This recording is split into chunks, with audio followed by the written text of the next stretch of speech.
ஹல்லேலூயா. நன்றியோடு ஸ்தோத்திரிக்கிறோம்.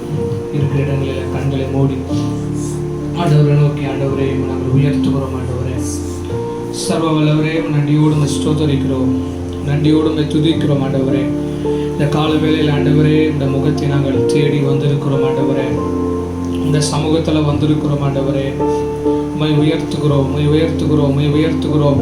இந்த ஆராதனை ஆரம்ப வேளையில் ஆண்டவரே இந்த சமூகத்தில் வந்து ஆண்டவரே உம்மை உயர்த்த, உம்மை துதிக்க ஆண்டவரே நீர் கொடுத்த பாக்கியத்திற்காக நாங்கள் நன்றி செலுத்துகிறோம். ஆண்டவரே நன்றி ராஜா, நன்றி ராஜா, நன்றி ராஜா. ஹல்லேலூயா, ஹல்லேலூயா. நாங்கள் குடும்பமாய் ஆண்டவரே உம்முடைய சமூகத்தில் அமர்ந்திருந்து ஆண்டவரே உம்மை நோக்கி பார்க்கிறோம். ஆண்டவரே உம்மை நோக்கி பார்க்கிறோம். ஆண்டவரே எங்கள் அடைக்கலமே நன்றியோடு ஸ்தோத்திரிக்கிறோம், எங்கள் அதிசயமே நன்றியோடு துதிக்கிறோம், துதிக்கிறோம், துதிக்கிறோம். எங்களை வழிநடத்தி வருகிறவரே ஸ்தோத்திரிக்கிறோம் அப்பா, ஸ்தோத்திரிக்கிறோம் அப்பா, ஸ்தோத்திரிக்கிறோம் அப்பா. துதி உண்டாக உண்டாக ஆண்டவரே இந்த மகிமையினால் எங்களை நிரப்புகிறவரே ஸ்தோத்திரிக்கிறோம், ஸ்தோத்திரிக்கிறோம், ஸ்தோத்திரிக்கிறோம்.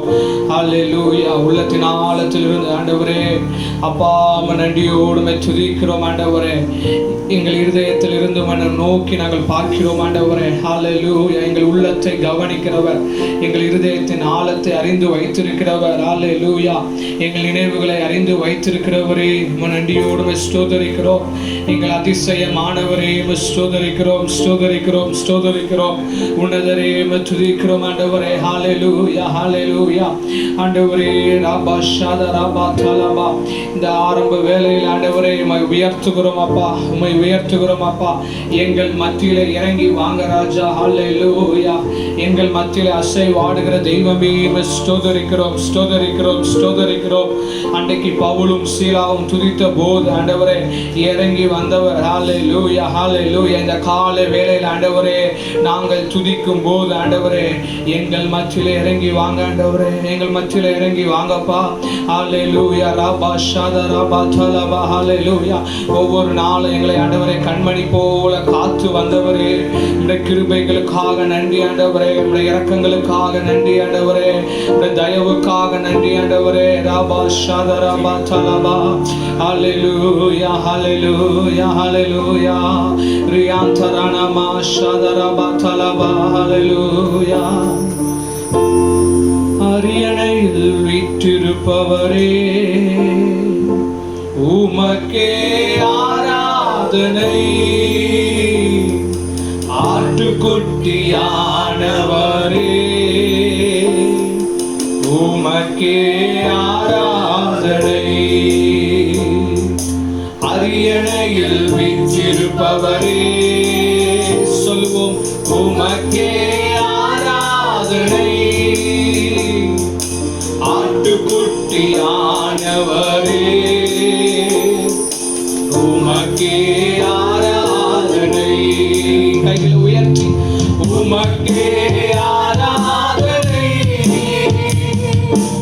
உமக்கே ஆராதனை, உமக்கே ஆராதனை, உமக்கே ஆராதனை. அரியணையில் வீற்றிருப்பவரே உமக்கே ஆராதனை. ஆட்டுக்குட்டியானவரே உமக்கே ஆராதனை. அடைக்கலமானவரே படைகளின் ஆண்டவரே சொல்வோம். அடைக்கலமானவர், அடைக்கலமானவரே படைகளின் ஆண்டவரே, படைகளின் ஆண்டவரே. இடுக்கண் வேளையிலே, இடுக்கண் வேளையிலே ஏற்ற துணை நீரே. இடுக்கண் வேளையிலே ஏற்ற துணை நீரே. கரங்களை உயர்த்தி உமக்கே ஆராதனை, உமக்கே ஆராதனை சொல்வோம். உமக்கே ஆராதனை, உமக்கே ஆராதனை. அரியணையில் வீற்றிருப்பவரே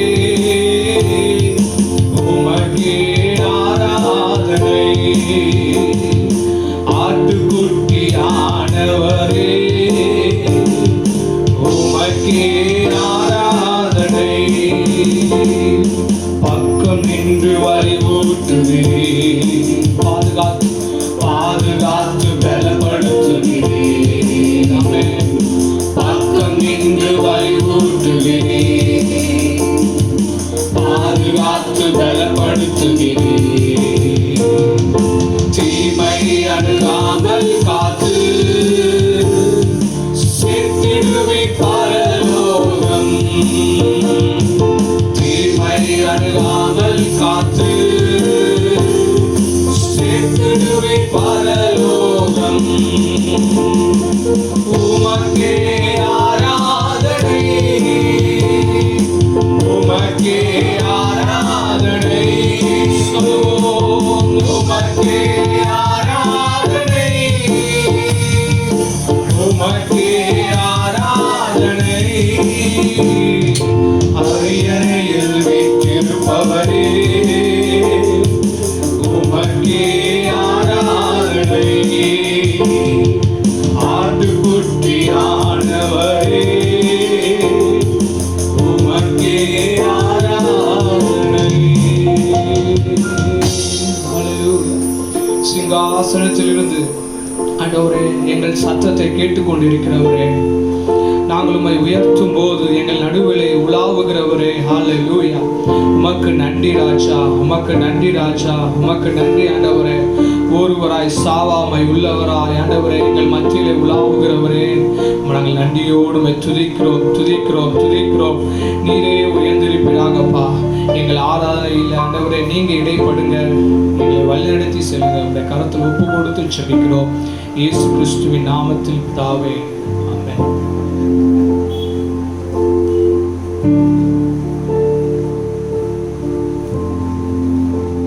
நாம் தொடர்ந்து ஆண்டவர் நாமத்தை மகிமைப்படுத்துவோம். 7 மடங்கு அக்கினி சூளை.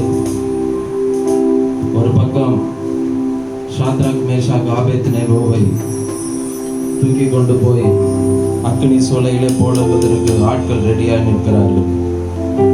இப்படி இக்கட்டான நேரத்தில் 3 பேர் சொன்னது, கர்த்தர் எங்களை விடுவியாமல் போனாலும் அவர் தான் எங்களுக்கு ராஜான்னு உறுதியாக நின்னாங்க. ஆனால் ஆண்டவர் அவங்க கூட தான் இருந்தார். ஆனால் அவங்க கூட இருக்கிறத மற்ற ஜனங்கள் பார்க்கறதுக்கு ஒரு பெரிய சோதனை அங்கே தேவையாக இருந்துச்சு. அந்த எரிக்கிற அக்கினி சூளை நடுவில் 4வது நபரின் சாயல் வித்தியாசமாக இருந்தது. பார்த்து அந்த தேசம் மாறினது. இன்றைக்கு நாம் ஆராதிக்கும் போது இக்கட்டான நேரங்களிலே 4வது நபரின் சாயல் சோதனை நேரத்திலே அநேக கண்கள் பார்க்க போகிறது. இன்றைக்கு விசுவாசித்தீங்கன்னு சொன்னால் நம் நடுவில் அசைவாடுகிற ஒரு கரத்தை நாம் பார்க்கலாம். நம் நடுவில் கிரியை செய்கிற ஒரு தெய்வ பிரசன்னத்தை நாம் உணரலாம். ஆனால் எக்காலத்திலும் ஆண்டவரை நம்பணும். எந்த நேரத்தில் ஆண்டவரை நம்பணும். எப்பவும் ஆண்டவர் பேரில் விசுவாசமாக இருக்கணும்.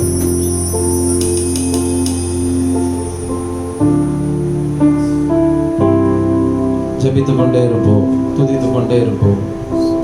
ஒரு பழைய பாடல்.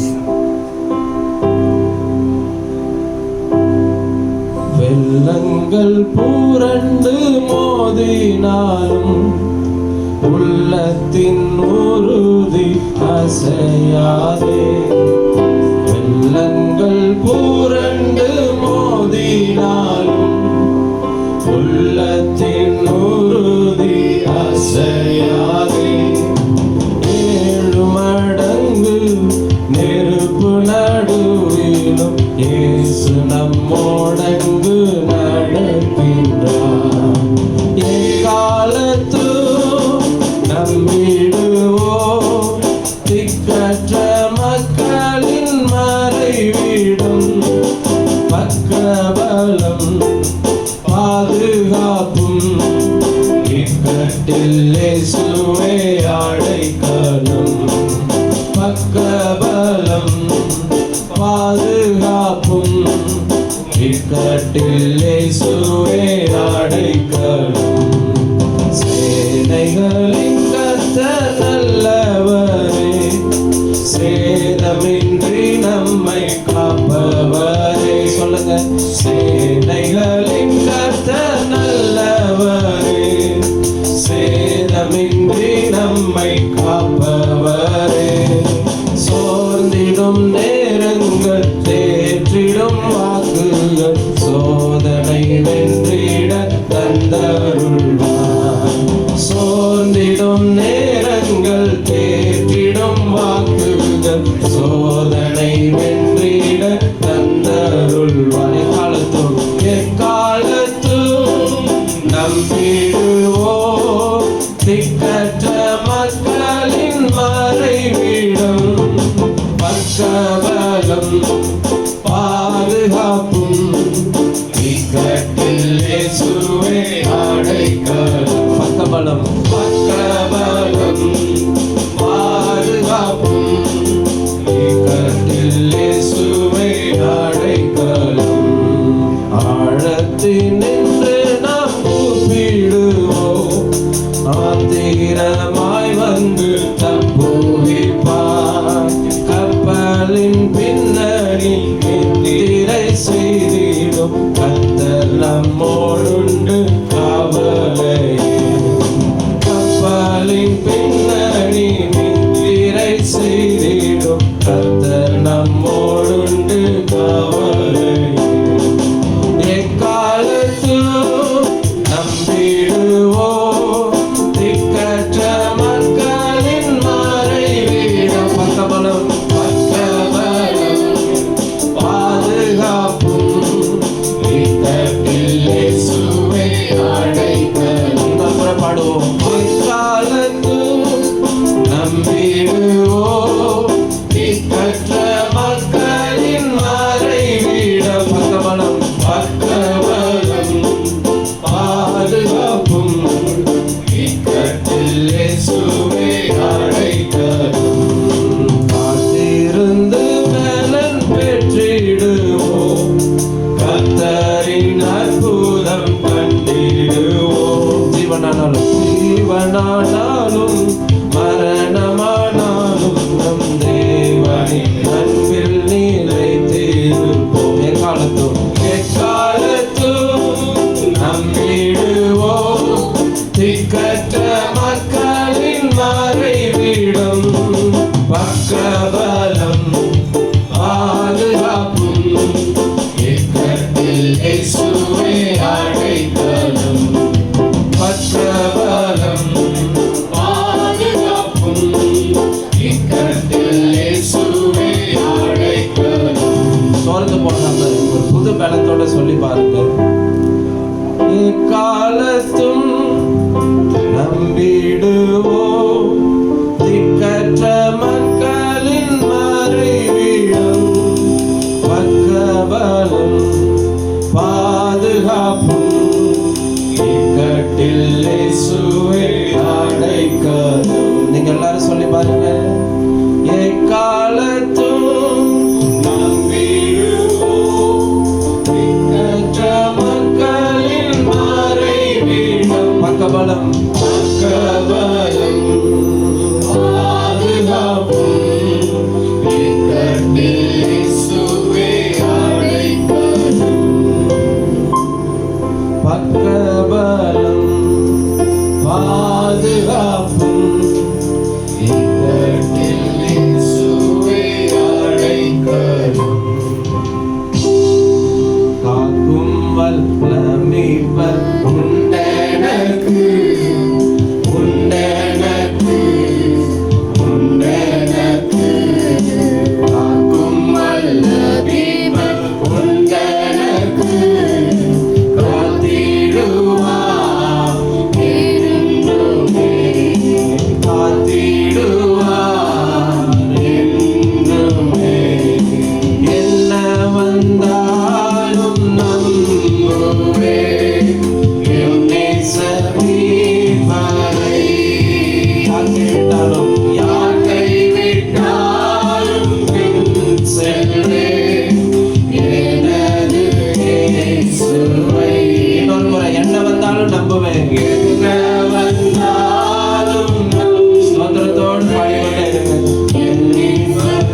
மாட்டார்.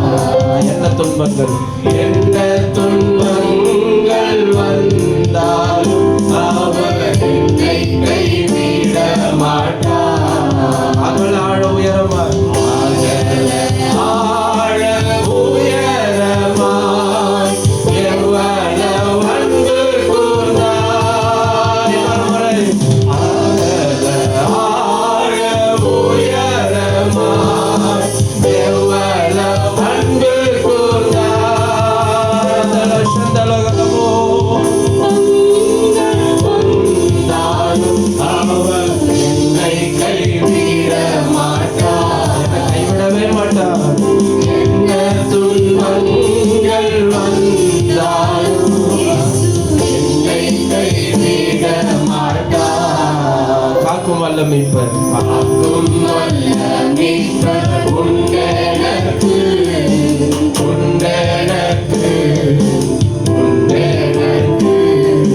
காக்கும் வல்ல மீட்பர் உண்டெனக்கு காத்திடுவார் என்றுமே காத்திடுவார் என்றுமே.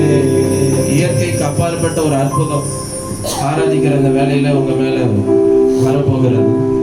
விசுவாசத்தோடு பாடுவீர்கள் என்றால் நீங்க இருக்கிற இடத்துல சுகத்தை பெற்றுக்கொள்வீர்கள். பேதுருவுக்கும் பவுலுக்கும் அந்த வல்லமை ஆண்டவர் வைத்திருந்தார். உருமாறல்களை தொட்டவர்கள் எல்லாம் சுகம் பெற்றார்கள். இயேசுனுடைய வஸ்திரத்தின் தொங்கலை தொட்டவங்களுக்கு அற்புதம் நடந்தது. நிழலை தொட்டவர்களுக்கு அற்புதம் நடந்தது. இன்றைக்கு எவ்வளவோ நம்மை மிரட்டி கொண்டிருக்கிற மிரட்டல்கள் நம்முடைய தலைக்கு மேல பெரிதாய் தோன்றி கொண்டிருக்கலாம். ஆனா அதற்கு நடுவில் இயேசு அற்புதர் அப்படின்றத நம்ம மறந்து போகவே கூடாது. கடல் மேல் நடந்தார், எத்தனையோ அற்புதங்களை செய்தார், எத்தனையோ பேருக்கு நன்மை செய்கிறவராய் சுற்றி திரிந்தார். நம்மை ஒரு நாளும் மறந்து போகவே மாட்டார். விசுவாசத்தோடு ஆண்டவர் நாமத்தை உயர்த்துங்க. கர்த்தர் நல்லவர். நிழலை தொடுவோர் சுகத்தை பெறணும், கச்சையை தொடுவோர் அற்புதம் பெறணும். நிழலை தொடுவோர் சுகத்தை பெறணும், கச்சை தொடுவோர் அற்புதம் பெறணும். பேதுரு போல் என்ன நிரப்பிடுங்க, பவுலர் போல் பயன்படுத்திடுங்க. பேதுரு போல் என்ன நிரப்பிடுங்க, பவுலர் போல் பயன்படுத்திடுங்க. நிரப்பிடுங்க என்ன நிரப்பிடுங்க, ஆவியினாலே நிரப்பிடுங்க. நிரப்பிடுங்க என்ன நிரப்பிடுங்க, வல்லமையாலே நிரப்பிடுங்க. நிரப்புங்கப்பா உங்க வல்லமையாலே, நிரப்புங்கப்பா உங்க அக்கினியாலே. சொல்லுங்க, நிரப்புங்கப்பா. காலியான பாத்திரங்கள் நிரப்பி வழியிருக்கப்பா. உங்க அக்கினியாலே நிரப்பிடுங்க. நிரப்பிடுங்க என்ன நிரப்பிடுங்க, ஆவியினாலே நிரப்பிடுங்க. நிரப்பிடுங்க என்ன நிரப்பிடுங்க, வல்லமையாலே நிரப்பிடுங்க. காலியான பாத்திரமாக வாழ்ந்த வாழ்க்கை முடிவுக்கு வரணும். காலியான பாத்திரமாக வாழ்ந்த வாழ்க்கை முடிவுக்கு வரணும். மூழ்கணுமே நான் மூழ்கணுமே, ஆவி நதியிலே மூழ்கணுமே. நிரம்பணுமே நான் நிரம்பணுமே, பரிசுத்த ஆவியால் நிரம்பணுமே. நிரம்பிடுங்க என்ன நிரம்பிடுங்க, ஆவியினாலே நிரம்பிடுங்க. நிரம்பிடுங்க என்ன நிரம்பிடுங்க, வல்லமையாலே நிரம்பிடுங்க. நிரப்புங்கப்பா வல்லமையாலே, நிரப்புங்கப்பா உங்க அக்கினியாலே. நிரப்புங்கப்பா உங்க வல்லமையாலே, நிரப்புங்கப்பா உங்க அக்கினியாலே. தெருவெல்லாமும் அக்கினி நதியை என்னை கொண்டு பாய்ந்திட செய்யும். தெருவெல்லாமும் அக்கினி நதியை என்னை கொண்டு பாய்ந்திட செய்யும். செய்திடுங்க ஐயா செய்திடுங்க, நதியாய் பாய்ந்திட செய்திடுங்க. செய்திடுங்க ஐயா செய்திடுங்க, நதியாய் பாய்ந்திட செய்திடுங்க. நிரப்பிடுங்க என்ன நிரப்பிடுங்க,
கர்த்தர் செய்ய நினைத்தது தடைபடாதுன்னு ஆண்டவர் நமக்கு நிறைவேற்றி தருவார்.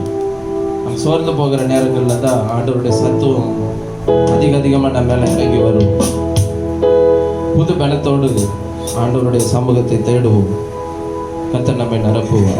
கர்த்தர் செய்ய நினைத்தது ஒரு நாளும் தடைபடாது. கர்த்தர் என்னை ஆசீர்வதித்தால் அதை தடுக்க யாராலும் முடியாது. ஒருவேளை பொறாமப்படலாம், ஆனால் ஆசீர்வாதத்தை தடுக்க முடியாது. முதுகுக்கு பின்னால பேசலாம், ஆசீர்வாதத்தை தடுக்க முடியாது. கர்த்தர் உயர்த்த போகிறார். கண்மலையின் மேலே உயர்த்த போகிறார். மாட்கால்களை போலாக்கி உயர்தலமான இடங்களுக்கு ஆண்டவர் கொண்டு போவார். தீர்க்கதரிசிகள் சொன்ன ஒரு வார்த்தை வீணாய் போகாது.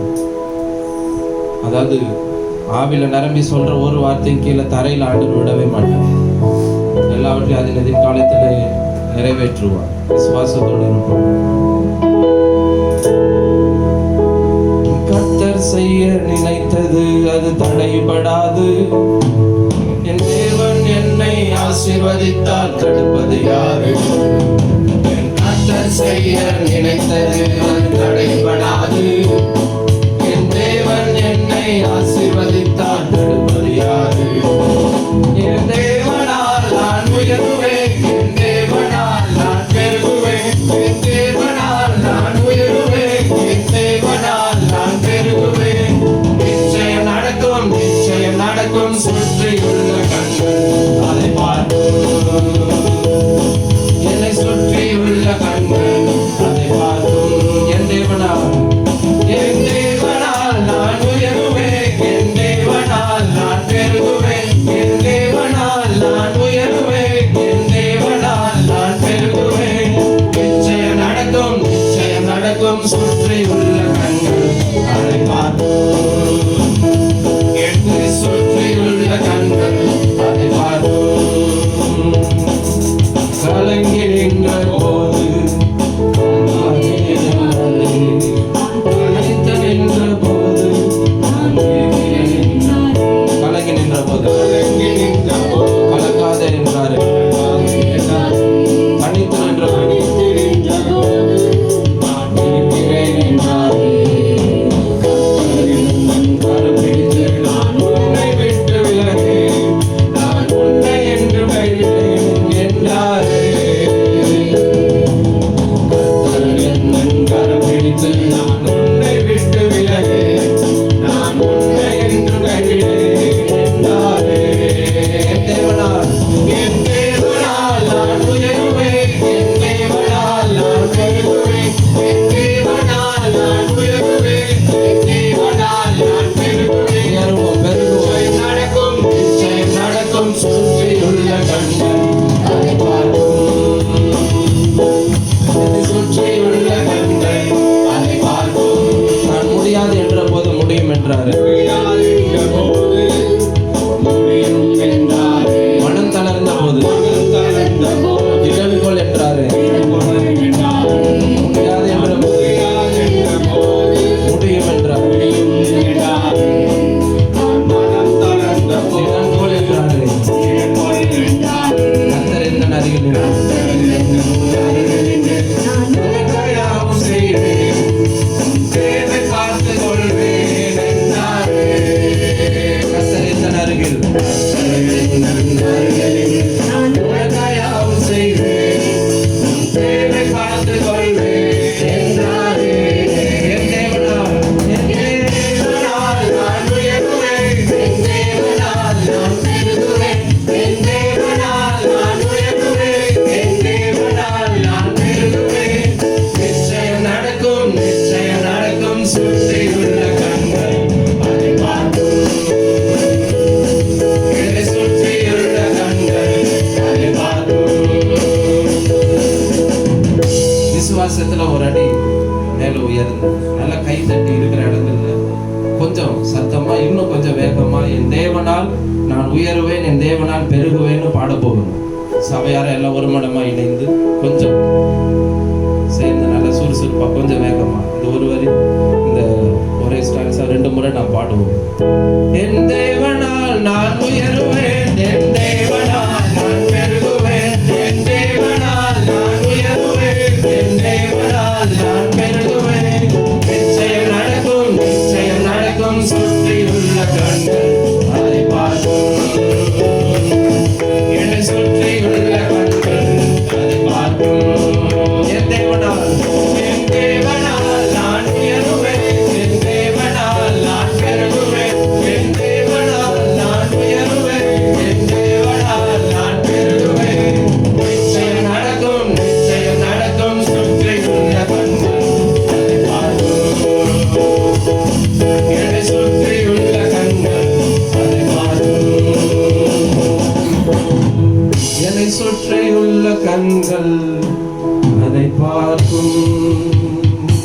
என்னை சுற்றியுள்ள கண்கள் அதை பார்க்கும்.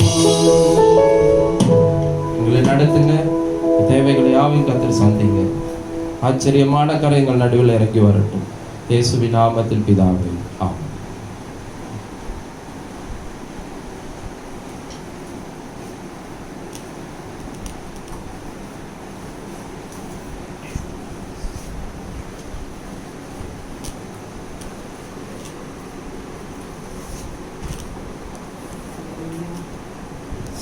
அல்லேலூயா.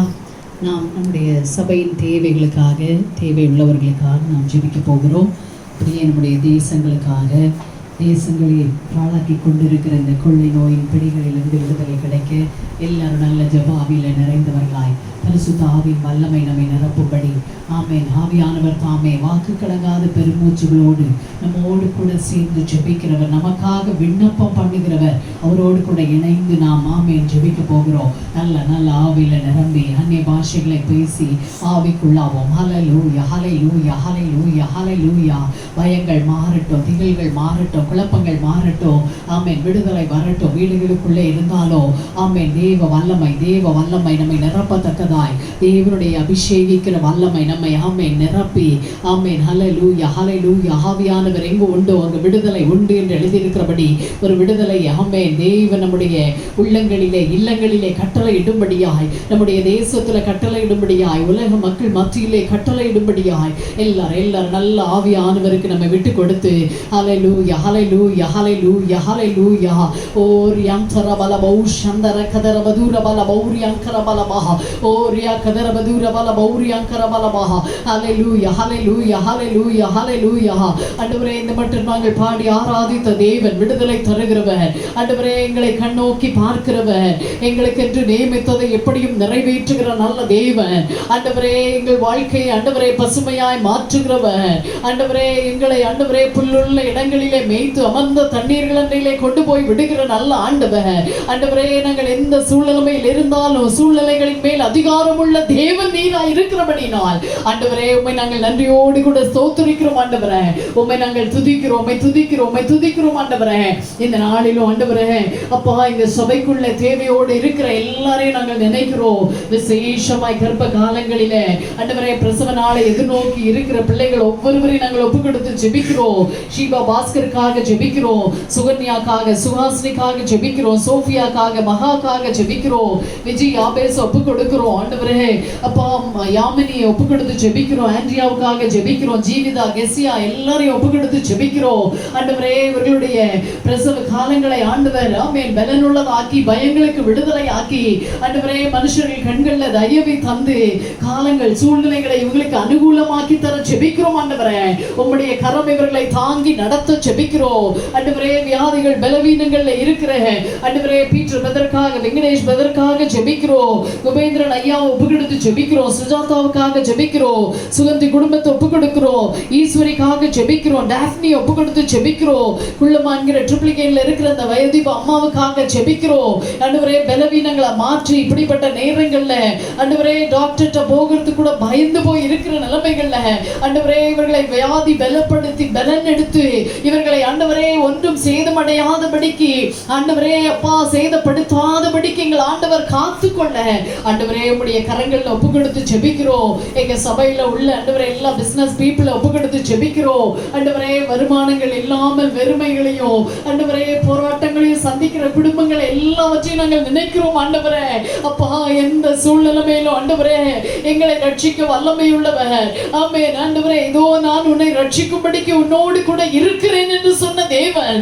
ஆண்டவரே, நீர் அற்புதங்களை செய்ய ஆண்டவரே ஒரு பினான்சியல் மிராக்கிள் ஆண்டவரே பொருளாதாரத்தில் ஒரு அற்புதத்தை குடும்பங்களிலே நீர் செய்ய ஜெபிக்கிறோம். ஆண்டவரே, எங்கள் இந்திய தேசம் பல யுத்தங்கள், பல போராட்டங்கள், பல ஆண்டவரே வறட்சிகள், வியாதிகள், வெள்ளங்கள், புயல்கள் இவைகள் சூழ்நிலைகள் எல்லாம் தாண்டி வந்திருக்கிறதுப்பா ஆண்டவரே. அதே போல இந்த காலகட்டங்களையும் தாண்டி வந்து ஆண்டவரே குடும்பங்கள் பாதுகாக்கப்பட, பிள்ளைகள் பாதுகாக்கப்பட, ஆண்டவரே பசி பட்டினி வியாதிகளுக்கு விடுதலையாக்க ஆண்டவரே உம்முடைய கரங்களுக்கு ஆண்டவரே எங்க தேசத்தை எங்க விசுவாச குடும்பங்களை ஒப்பு கொடுத்து ஜெபிக்கிறோம். எங்க பட்டணத்தின் மக்களுக்காக ஜெபிக்கிறோம். எங்க தேசத்தை ஒப்பு கொடுக்கிறோம் ஆண்டவரே. இந்த வியாதியின் பிடிகள் ஆண்டவரே தளர்ந்து போக ஜெபிக்கிறோம் ஆண்டவரே. இந்த மட்டும் எங்கள் தேசம் பாதுகாக்கப்பட்டது உம்முடைய கிருபை ஆண்டவரே. அந்த கிருபை பூரணம் அடைய ஆண்டவரே ஒவ்வொருவர் மேலும் உம்முடைய தயவு உண்டாக ஜெபிக்கிறோம் ஆண்டவரே.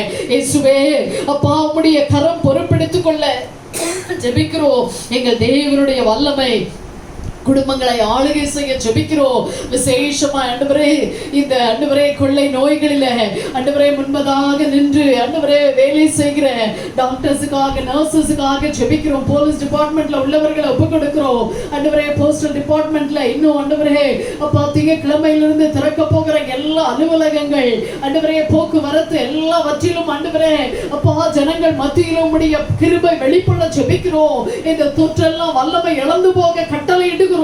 ஒவ்வொரு ஆண்டவரே பிள்ளைகளையும் நீர் ஆண்டவரே பாதுகாத்துக் கொள்ள உம்முடைய கரங்களுக்கு ஒப்பு கொடுத்து ஜெபிக்கிறோம் ஆண்டவரே. சீக்கிரமா இந்த லாக்டவுன் எல்லாம் மாறணும். நல்ல கரங்களை உயர்த்தி ஒருமனப்பட்டு வீடுகளில் இருக்கிறவர்கள் எல்லாரும் ஜெபம் பண்ணுவோம். ஆமென். நிறைய பேருடைய ஆமென் பொருளாதாரங்கள் வேலை வாய்ப்புகள் எல்லாம் ஆமென் ஆமென் போராட்டங்களுக்குள்ளே போகாதபடிக்கு ஆண்டவரே இந்த லாக்டவுன் எல்லாம் மாறி எங்களுக்குள்ளே ஒரு பாதுகாப்பு உண்டாகி ஆண்டவரே மறுபடியும் வேலைகள் கடைகள் எல்லாம் திறக்கப்பட, வியாபாரங்கள் ஆண்டவரே எல்லாம் ஆண்டவரே நடைபெற உம்முடைய கரங்களுக்கு ஒப்பு கொடுத்து ஜெபிக்கிறோம் ஆண்டவரே. எங்க பட்டணத்துல ஆண்டவரே இந்த தொற்றுகள் ஏற்பட வேண்டாம். ஜனங்கள் கூடி வருகிற பகுதிகளில் ஆண்டவரே அப்பா உம்முடைய கிருபையின் கரம் இறங்கி ஒவ்வொரு தனி மனிதர்களையும் நீர் பாதுகாத்துக் கொள்ள ஜெபிக்கிறோம் ஆண்டவரே. ஆஸ்பத்திரிகள் நிரம்ப வேண்டாம் ஆண்டவரே. ஆண்டவரே எங்க தேசத்துல எப்படிப்பட்ட நெருக்கடிகள் வர வேண்டாம் ஆண்டவரே. எங்க தேசத்தின் ஜனங்கள் மேல் உம்முடைய வல்லமை, உம்முடைய அக்கினி மதில், உம்முடைய கிருபை இறக்கும் ஆண்டவரே. உம்முடைய தயவு வெளிப்பட நாங்கள் ஜெபிக்கிறோம் ஆண்டவரே. உம்முடைய கரத்துக்கு ஒப்பு கொடுத்து ஜெபிக்கிறோம் ஆண்டவரே. முழு உலகத்துல ஒரு பொருளாதாரத்துல அற்புதம் நடைபெற ஜெபிக்கிறோம். உம்முடைய கரங்களுக்கு தாழ்த்துகிறோம். எங்க சபையின் குடும்பங்களிலும் தேவையோடு பாரங்களோடு இருக்கிறவர்களை நாங்கள் ஒப்பு கொடுத்து ஜெபிக்கிறோம். எங்கள் தேவன் பொறுப்பெடுத்து உம்முடைய சகாயத்தை செய்ய, உம்முடைய நன்மையை காண பண்ண ஆண்டவரே உம்முடைய கரம் நன்மையாக இருக்கிறது என்று இந்த வருஷத்துல எங்களுக்கு வாக்கு பண்ணீங்க ஆண்டவரே. நன்மையாகவே நீர் ஆண்டவரே இந்த வருஷத்தின் இறுதியை நாங்கள் காண செய்ய தேவன் கிருபை செய்யும்படி ஜெபிக்கிறோம். ஆசீர்வதியும் மகிமைப்படும் இயேசுவின் நாமத்தில் பிதாவே.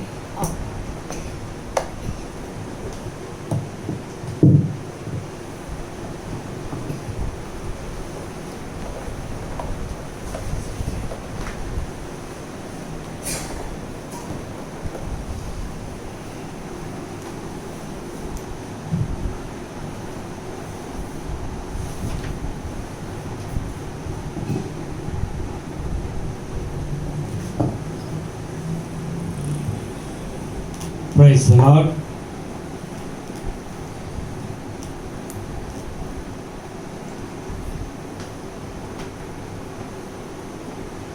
Praise the Lord.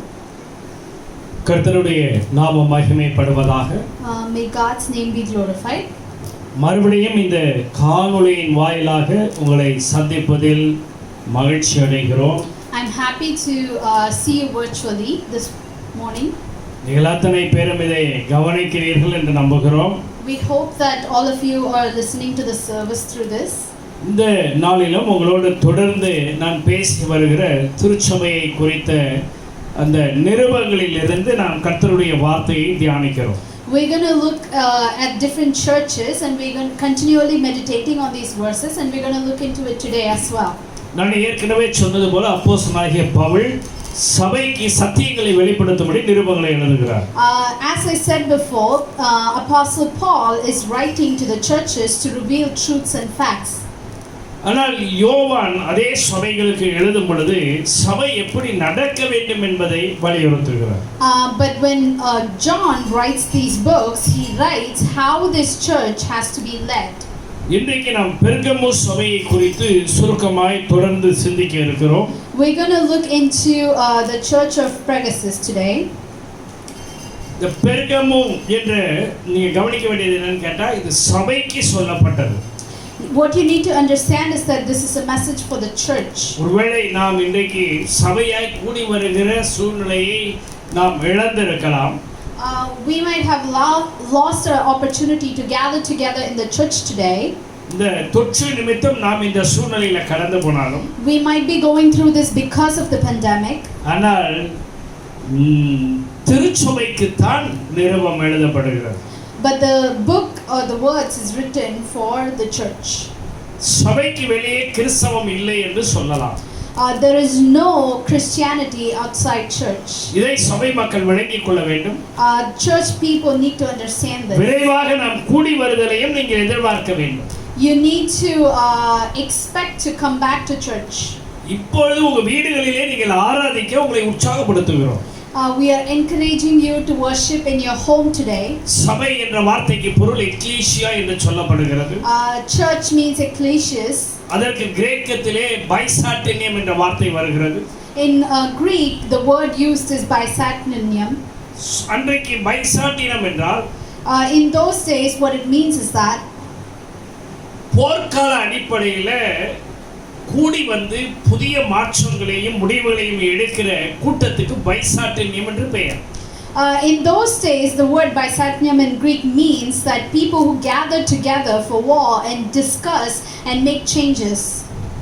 திருச்சபை கூடி வரும் பொழுது பல மாற்றங்களை கண்டடைய வேண்டும் என்ற நோக்கத்தோடு இயேசு அதை சொல்கிறார். So Jesus used the same word because he wants us to gather as church and act accordingly. ஆகவே நாம் ஒரு வேளை வீடுகள் இருந்தாலும் நீங்கள் இது போன்ற ஏராளமான காணொளிகளை கண்டாலும் சபைக்கு வெளியே கிறிஸ்தவம் இல்லை என்பதை நீங்கள் புரிந்து கொள்ள உங்களை உற்சாகப்படுத்துகிறோம். You might have an opportunity to virtually look at many churches these days, but there is no Christianity outside of church for you and I. ஆனால் விரைவாக நாம் கூடி வருவோம். So I hope that we'll gather together soon. திருச்சபையாகிய சரீரமாகிய சபையையே தேவன் எடுத்துக்கொள்ள வரப்போகிறார். Jesus Christ is coming back to take back church, the body of Christ. ஆகவே கர்த்தர் உங்களுக்கு கிருபை தருவார். So may God give you grace. இன்றைக்கு பெர்கமு சபையை குறித்து தொடர்ந்து தியானிக்க இருக்கிறோம். We're going to look into the church of Pergamum. ஒரு 12-13 வசனங்களை மாத்திரம் வாசிக்கலாம். To the angel of the church in Pergamum write, these are the words of him who has the sharp double-edged sword. I know where you live, where Satan has his throne, yet you remain true to my name. You did not renounce your faith in me, not even in the days of Antipas, my faithful witnesses, who was put to death in your city when Satan lives. பெர்கமு சபையின் தூதனுக்கு நீ எழுத வேண்டியது என்னவெனில், இருபுறமும் கருக்குள்ள பட்டயத்தை உடையவர் சொல்லுகிறதாவது, உன் கிரியைகளையும் சாத்தானுடைய சிங்காசனம் இருக்கிற இடத்தில் நீ குடியிருக்கிறதையும் நீ என் நாமத்தை பற்றிக் கொண்டிருக்கிறதையும் சாத்தான் குடிக்கொண்டிருக்கிற இடத்திலே உங்களுக்குள்ளே எனக்கு உண்மையுள்ள சாட்சியான அந்திப்பா என்பவன் கொல்லப்பட்ட நாட்களிலும் என்னை பற்றும் விசுவாசத்தை நீ மறுதலியாமல் இருந்ததையும் அறிந்திருக்கிறேன். இந்த இடத்துல நாம் பார்க்கிறது என்னவென்றால், What we look in this place is that சாத்தானுடைய சிங்காசனம் இருக்கிற இடங்களிலே வாழ்ந்ததான தேவ ஜனங்கள், people who lived in places where Satan was seated on the throne. சாத்தான் வந்தாலே கஷ்டம்னு சொல்லுவோம். We say it's hard enough when the enemy comes. பிசாசினுடைய அந்த அட்மாஸ்பியரே நம்மால சகிக்க முடியாது. We can't even accept the presence of the devil. பிசாசு இருக்கிற இடத்துல சமாதானம் இருக்காது. Because wherever the devil is, there is no peace. அங்க நிம்மதி இருக்காது. There is no rest. அங்க ஒரு துர்நாற்றம் கூட அடிக்கும். There is even a disgusting smell. ஏன்னா நிறைய நேரங்கள்ல நாம் இந்த ஷட் டவுன்ல லாக்டவுன்ல இருக்கிற நாட்கள்ல நம்ம வீடெல்லாம் நல்லா சுத்தமா இருக்கணும். I would encourage that for us being locked down in our houses, you need to keep our houses clean. சாத்தானுடைய சிங்காசனம் இருக்கிற இடம் எவ்வளவு பயங்கரமா இருக்கும்னு யோசிச்சு பாருங்க. Imagine how it will be where there is an enemy seated on the throne. அதனால அந்த இடத்துல இருக்கிற பெர்கமு விசுவாசிகள் அவர்கள் கடந்து போன கடினமான சூழ்நிலைகளை தேவன் அங்கீகரித்து அவர்களை புகழுகிறதை இந்த வசனத்தை பார்க்கிறோம். We see that God is appreciating these people who lived for Christ where the Satan was seated on the throne. அதாவது நாம் நம்முடைய வாழ்க்கையில எப்படிப்பட்ட கடினமான சூழ்நிலையில சமுதாயத்திலோ வேலையின் நிமித்தமோ பல காலகட்டங்களிலே நாம் இருந்தாலும் நாம் எங்கும் சாட்சியாய் வாழ முடியும் என்பதற்கு பெர்கமு சபை ஒரு சாட்சியாகவே இன்றைக்கு திகழ்கிறது. We see that this church of Pergamum proves and witness to us that no matter what situation we are in, we can still live as a witness for Christ in our home and wherever we are. பிரச்சனை இல்லாத சூழ்நிலையில சாட்சியா இருக்கிறது ரொம்ப லேசு. It's easy to be a witness when there is no problems. ஆனா சாத்தானுடைய சிங்காசனம் இருக்கிற இடத்திலேயே சாட்சியை காத்த சபை பெர்கமு சபை. Pergamum church is a church that protected his witness where the enemy, where the devil was seated on the throne. அப்ப ஆண்டவர் இந்த நாட்கள்ல நீங்க எப்படி இருந்தாலும் சரி தேவனுக்கான சாட்சி உங்க வீடுகளில் வெளிப்படுகிறதை கர்த்தர் எதிர்பார்க்கிறார். God is expecting that your homes be a witness to his name. அதனாலதான் ஆண்டவர் சொல்லிட்டாரு, திருச்சபை ஆரம்பிக்கும் பொழுதே பரிசுத்த ஆவி வரும் பொழுது நீங்கள் பலன் அடைந்து எனக்கு சாட்சிகளாய் இருப்பீர்கள். That's why his word says that when the Spirit of the Lord pours upon you, you will be strengthened and you will be a witness. அன்றைக்கு திருச்சபை இல்லாத நாட்கள்ல தேவாலயம் இருந்த பொழுது வீடுகளிலே அப்பம் விட்டார்கள். In those days when there were no churches, people broke bread in their home. ஆகவே இந்த நாட்கள்ல நாம் திருச்சபை இருக்கிறபடினால வீடுகளிலே அப்பம் விற்கிறதை நாம் ஏற்கிறதில்லை. Because we have church today, we don't accept breaking of bread in their houses. நீங்கள் இதை கவனிக்க வேண்டும். You need to listen. ஏனென்றால் தேவன் நம்மிடம் எதிர்பார்க்கிறது, because what God is expecting of us is that சாட்சி உள்ளவர்களை தேவன் தேடுகிறார். he is looking for people who live a life of witness. அவர் பிரசங்கியார்களை ரொம்ப எதிர்பார்க்கல. He is not expecting preachers, ஆனா சாட்சி எதிர்பார்க்கிறார். but he is expecting living witness. சாட்சி அநேகரை தொடும். Because a witness can touch many. பிரசங்கமும் பயனுள்ளது, தவறில்லை. Sermon is also essential and it's not பிரசங்க wrong. வார்த்தையில வரும். Sermon comes out of words, சாட்சி லைஃப்ல இருந்து வரும். but a witness comes out of your life. ஆகவே இங்கே அந்திப்பா என்ற ஒருவனை குறித்த சாட்சியை தேவன் தம்முடைய வேதத்திலே பதிவு செய்து வைக்கிறார். God is recording the testimony of a man named Antipas. ஏனென்றால் இந்த அந்திப்பாவை குறித்து சரித்திரம் ஒன்றும் சொல்லுகிறதில்லை. Because there is no history about Antipas. ஆனா ஆண்டவர் இந்த சரித்திரத்தை நினைவு கூர்ந்து எழுதுகிறார். But God is remembering this history and he is writing it down. ஆங்கிலத்துல ஆன்டி அப்படினு சொன்னா அகைன்ஸ்ட் அப்படினு பொருள்படும். In English, as we all know, anti means against. எதிர்ப்பு. It means opposing. பாஸ் என்றால் எல்லா ஜனங்கள். Pas means all people. எல்லா ஜனங்களையும் எதிர்த்து தேவனுக்கு சாட்சியாய் நின்றவன் இந்த அந்திப்பா என்பவன். So this man Antipas is the one who stood against all people for the witness of God. ரோமருடைய பட்டயத்தை விட கிறிஸ்துவின் பட்டயத்துக்கு பயந்தவன் என்று இவன் குறிக்கப்படுகிறான். Antipas is referred as a man who feared God more than the Roman sword. என பெர்கமு சபைக்கு தேவன் தம்மை அறிமுகப்படுத்தும் பொழுதே அங்கே எழுதி இருக்கிறது இருபுறமும் பட்டயத்தை உடையவர் என்று. Because when God is writing about the church of Pergamum, it says that it's a sword that's double-edged. அப்ப இந்த அந்திப்பா என்பவன் அப்படி ஒரு சாட்சியாய் நிற்கிறார்.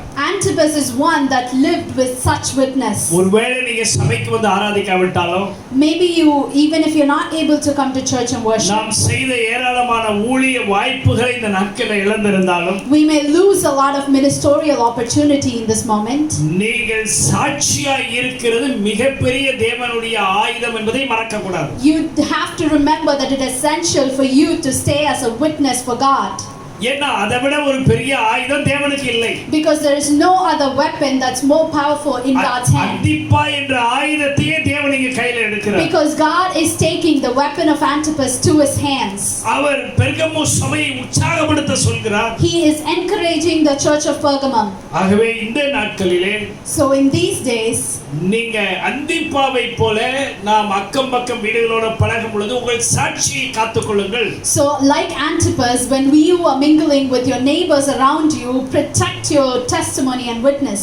பெர்கமு என்றாலே அங்கே ஒரு கலப்படம் வருகிறதை தான் சொல்லுகிறோம். Because Pergamum means there is a mixture. முன்னாடி எதிர்ப்பு இருந்தது சிமர்னாவுக்கு. In church of Smyrna there was opposition. அதனால அங்க சாட்சி இருந்தது. But there was witness. ஆனா பெர்கமு சபை வரும் பொழுது கான்ஸ்டன்டைன் ராஜா காலங்களிலே திருச்சபைகளுக்கு ஆதரவு கிடைக்கிறது, அனுசரணை உண்டாகிறது, சம்பளமும் கொடுக்கப்பட்டது. But in the time of the king of Constantine, he provided material money and all sorts of blessing for the church, including salary. ஆகவே இப்ப சாட்சியா இருக்கிறது மிக முக்கியம். So that's why it's important to be a life of witness at this moment. இந்த காலகட்டங்களிலே In these times, ஆண்டவர் மறுபடியும் அங்கே உற்சாகப்படுத்துகிற ஒன்றை நாம் கவனிக்க வேண்டும். we need to understand what God is encouraging. அதை தொடர்ந்து வாசிப்போம். We continue to read verse 14. சுவாசத்தையும் ஆகிலும் சில காரியங்களை குறித்து உன் பேரில் எனக்கு குறை உண்டு. முன்னாடி மேல என்னை பற்றும் விசுவாசத்தை, இங்க கவனிங்க, என்னை பற்றும் விசுவாசத்தையும் நீ மறுதலியாமல் இருந்ததையும் அறிந்திருக்கிறேன். ஆமா, அவருடைய நாமத்தை உறுதியாய் பிடித்து அங்க வரும். மேல வாசிங்க, இருக்கா? நீ என் நாமத்தை பற்றி கொண்டிருக்கிறதையும். இதெல்லாம் கவனிங்க, அவருடைய நாமத்தை பற்றி கொண்டிருக்கிறது.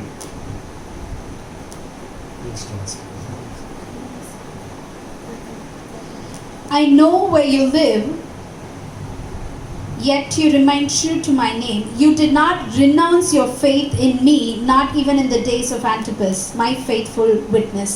இந்த ரெண்டு காரியங்கள் தேவ ஜனங்களாய் இருக்கிற நமக்கு ரொம்ப முக்கியம். These two things are very important for God's children. நீயே நானும் கலங்க வேண்டியதில்லை. You and I do not need to worry. நம்ம எந்த சூழ்நிலையில கடந்து போனாலும், No matter what situation we go through, அவருடைய நாமத்தை பற்றி கொண்டு, when we hold on to his name, அவருடைய நாமம் என்று வரும் பொழுது, when I refer to his name, உலகத்தில் உள்ள எல்லாவற்றையும் புறக்கணிக்கிற அனுபவத்தை அது குறிக்கிறது.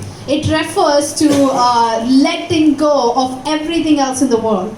ஆகவே அவருடைய நாமம், அதாவது அவரை உறுதியாய் பற்றி கொண்ட மனதை உடையவர்கள் அவரையே நம்பி இருக்கிறபடியினால் பூரண சமாதானத்தை கட்டளையிடுகிறார் என்று ஏசாயா 26:3 எழுதியிருக்கிற வார்த்தையின்படி, In Isaiah 26:3 says that because you hold on to his name and let go of everything, it's his perfect peace falls upon you.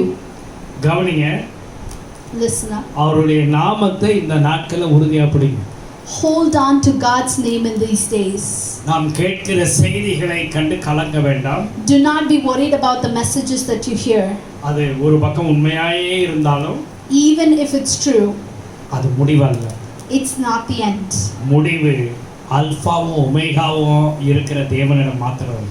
The ending belongs to the Alpha and Omega, who is the God. ஆகவே இந்த காலை வேளையிலே இந்த செய்தியை கவனிக்கிற நீங்கள், So in this morning, whoever is listening to the sermon, அவருடைய நாமத்தை பிடிக்கிறத ஆண்டவர் எதிர்பார்க்கிறார். he is expecting you to hold on to his name. இரண்டாவது, இந்த சபையை உற்சாகப்படுத்தி அவர் பாராட்டுகிறது. ஏன்னா அவங்க ஆண்டவருடைய நாமத்தை அவ்வளவு உறுதியாய் பற்றி கொண்டார்களாம். The reason God is encouraging this church is because they were holding on to God's name so tightly.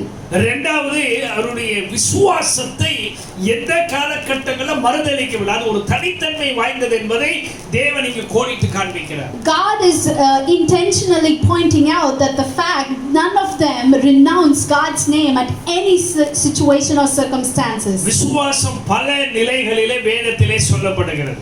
Faith is spoken in different ways in the Bible. அது கடுகளவுன்னு ஆரம்பிக்குது. It starts as a mustard seed. அது அந்த அளவு இருந்தா மலையே பெயர்ந்து கடல்ல விழுன்னு சொல்லி இருக்கு. But it also says that much is enough to move a mountain. ஆனா இந்த பெர்கமு சபையினுடைய விசுவாசம் இதெல்லாம் விட பெருசு. Because here Pergamum's church is much bigger than this. இப்ப மலை கடல்ல போய் விழல, ஏன்னா சாத்தான் சிங்காசனம் அங்க தான் இருக்கு. Here the mountain did not fall into the river because Satan's throne is right there. அந்த சிங்காசனம் இருக்கிற அதே இடத்திலேயே தேவனுக்கு சாட்சியா இந்த கூட்டம் வாழ்ந்தது. And right where the enemy has a throne, these people lived for the witness of the God. இந்த ரெண்டுல நீங்க இந்த காலை வேளையில இந்த செய்தியை கேட்கும் பொழுது உறுதியா இருப்பீர்களே ஆனால் In both of these areas, if you are stern and steady, நீங்க உறுதியா இருந்தா ஆண்டவர் உங்களை பாராட்டுகிறார். if you are steady in this, God is encouraging you. நல்லா கவனிங்க. Listen carefully. நீங்க அவருடைய நாமத்தை பற்றிக்கொண்டு When you hold on to His name, அவர் மேல இருக்கிற விசுவாசத்தை அது வந்து இங்கிலீஷ்ல சொன்னா யூனிக் ஃபெய்த் அப்படிதான் சொல்லலாம். you can say it as a unique faith. அந்த விசுவாசத்தினுடைய தனித்தன்மையில நின்றபடினால ஆண்டவர் எங்களை பாராட்டுகிறார். Because these people stood in the uniqueness of their faith, God is encouraging நாம் them. இன்னைக்கு ஒருவர் முகமுகமாய் பார்க்க முடியவில்லை. Today we cannot see each other face to ஒருவேளை face. போன்ல பேசிக்கலாம். We may be able to talk on இந்த the phone. செய்தியை நீங்கள் கவனிக்கலாம். You may listen to the sermon. ஆனா இந்த காலகட்டங்களிலே நீங்க ஆண்டவருடைய நாமத்தின் மேல இருக்கிற அந்த உறுதியும் விசுவாசத்துல மறுதலியாத தன்மையும் இருக்குமே ஆனால் ரியலி உண்மையாக தேவன் உங்களை பாராட்டுகிறார். If in these days, if you are able to have the unrenounceable faith for God's name, God is encouraging you. நான் சொல்றேன் இந்த விசுவாசம் என்ற வார்த்தை This word faith, எலியாவை போஷிக்க தேவன் ஒரு காகத்துக்கு கட்டளையிட்டார். God commanded a crow to feed Elijah. ஒரு ஏழை விதவையை கட்டளையிட்டார். He commanded a widow woman. ஆனா ஏழை விதவைக்கு அற்புதத்தை கர்த்தர் செய்தார். He also performed a miracle for the poor widow. அதே மாதிரி The same way, நீங்க இந்த ஆண்டவர் மேல இருக்கிற விசுவாசத்துல உறுதியாய் நிற்கும் பொழுது when you stand firm on the faith you have on this God, ஆண்டவர் உங்களை மெச்சிக்கொள்ளவும் செய்வார். இன்னொரு புறம் உங்கள் தேவையை சந்திக்கவும் செய்வார். God will appreciate you, and on other hand He will also provide for you. அடுத்தபடியாக The next thing is, அவர் கடிந்து கொள்ளுதலையும் நாம் இங்கு பார்க்கிறோம். we see God is rebuking. கடிந்து கொள்ளும் நமக்கு தேவை. We also need rebuke. ஏனென்றால் பல நேரங்களில் பாராட்டு செய்கிறதை விட கடிந்து கொள்ளுதல் நமக்கு பல நன்மைகளை கொண்டு வரும். Many a times, more than appreciation, rebuke can bring betterment to our life. இங்கே பீலேயாமின் போதனையை குறித்து ஆண்டவர் கடிந்து கொள்கிறார். Here, God is rebuking Balaam's preaching. 14வது வசனத்தை வாசிங்களேன் நமக்கு தெளிவா. In verse 14. ஆகிலும் சில காரியங்களை குறித்து உன் பேரில் எனக்கு குறை உண்டு. விக்கிரகங்களுக்கு படைத்தவைகளை புசிப்பதற்கும் வேசித்தனம் பண்ணுவதற்கும் ஏதுவான இடரலை இஸ்ரவேல் புத்திரர் முன்பாக போடும்படி பாலாக் என்பவனுக்கு போதனை செய்த பீலேயாமுடைய போதகத்தை கைக்கொள்ளுகிறவர்கள் உன்னிடத்தில் உண்டு. Nevertheless, I have a few things against you. There are some among you who hold to the teaching of Balaam, who taught Balak to entice the Israelites to sin, so that they ate food sacrificed to idols and committed sexual immorality. இங்கே நாம் கவனிக்க வேண்டியது, அதாவது திருச்சபை என்று வரும் பொழுது அதில் ஆண்டவர் கண்டிக்கிற சில காரியங்கள்ல நாம் கவனமாக இருக்க வேண்டும். We need to understand what God is rebuking us for when we come as a church. 15வது வசனங்களை இரண்டு விதமான உபதேசங்களை தேவன் குறிப்பிடுகிறார். In verse 14 and 15, there are two kinds of teaching that God is showing. முதலாவது பிலேயாம். First thing is Balaam. அப்படின்னா தமிழ் அதுக்கு அர்த்தம் என்னன்னு கேட்டா ஜனத்தின் அதிபதி. What it means in Tamil means he is a ruler of the people, lord of the people. Lord of the people, right. இரண்டாவது Nicolas என்ற ஒரு குரூப் வருது. The second kind of people is Nicodians. அப்படின்னா என்ன அர்த்தம்னு சொன்னா ஜனத்தை ஆளுகிறவர்கள். What this word means is that they are the ruler of people. இந்த ரெண்டுமே ஒண்ணா இருக்கிறத நாம் கவனிக்கலாம். We see there is similarities here.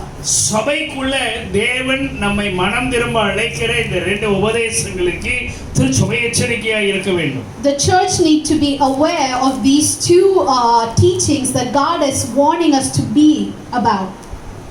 பிலேயாம் தீர்க்கதரிசியை அழைக்கிறார் இந்த பாலாக் ராஜா. Balak is inviting this Balaam prophet ஜனங்களை சபிக்கும்படி to curse people. இங்க கவனிக்கணும். You need to listen. கர்த்தருடைய ஆவியானவர் பிலேயாமை நடத்துகிறார். Holy Spirit is leading Balaam. ஆனால் கர்த்தருடைய ஆவியானவர் அவனுக்குள் பிரவேசிக்கவில்லை என்பதை கவனிக்க வேண்டும். You see that the Holy Spirit did not go in to Balaam. எப்படி சவுலை நடத்தினாரோ, சவுலுக்குள்ள பரிசுத்த ஆவியானவர் தங்கவில்லையோ, அதே போல இந்த பாலாக் தீர்க்கதரிசியும் பிலேயாம் தீர்க்கதரிசியும் காணப்படுகிறார். We see that just as how Saul was led by Holy Spirit but not through Holy Spirit, we see that Balak was led the same way. தாவீதை தேவன் அபிஷேகம் பண்ணி இருந்தார்.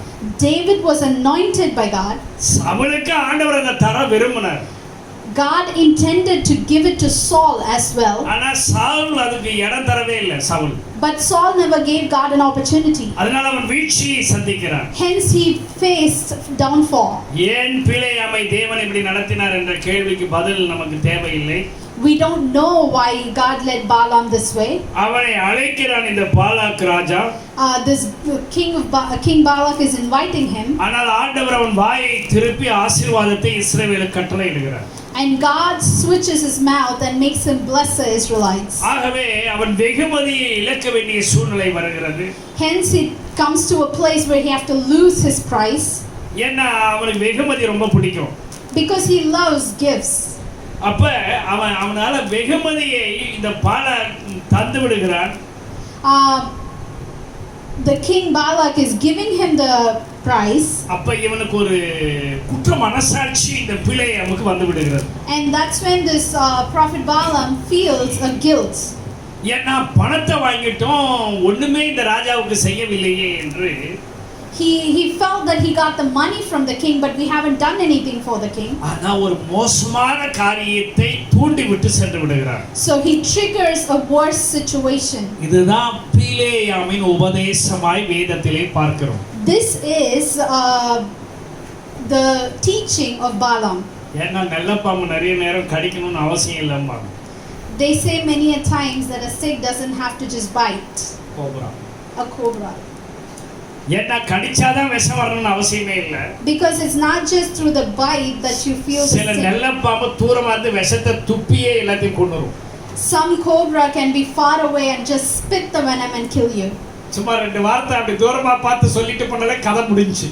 They look away, far away from you and just throw out two words and that will kill you.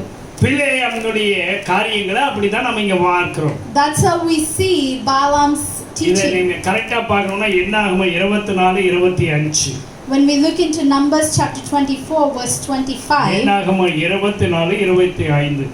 Then Balaam got up and returned home, and Balak went his own way. பின்பு பிலேயாம் எழுந்து புறப்பட்டு தன் இடத்திற்கு திரும்பினான்.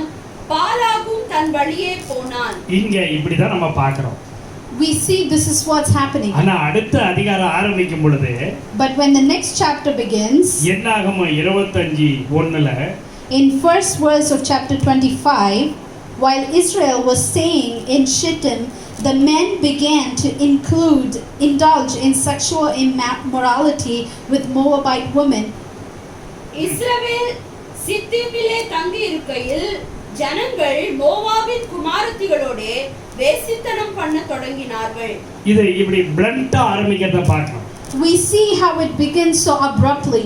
9வது வசனத்தை பாத்தீங்கன்னா In verse 9, but those who died in the plague numbered 24,000. அந்த வாதையால் செத்தவர்கள் 24,000 பேர். ஆனா இதனுடைய ரகசியத்தை மோசே 31ஆம் அதிகாரத்துல வெளிப்படுத்துகிறார். But the secret of this is revealed by Moses in chapter 31, verse 16. பேயோரின் சங்கதியிலே பிலேயாமின் ஆலோசனையினால் இஸ்ரவேல் புத்திரர் கர்த்தருக்கு விரோதமாய் துரோகம் பண்ண காரணமாய் இருந்தவர்கள் இவர்கள் தானே. அதனால் கர்த்தரின் சபையிலே வாதையும் நேரிட்டதே.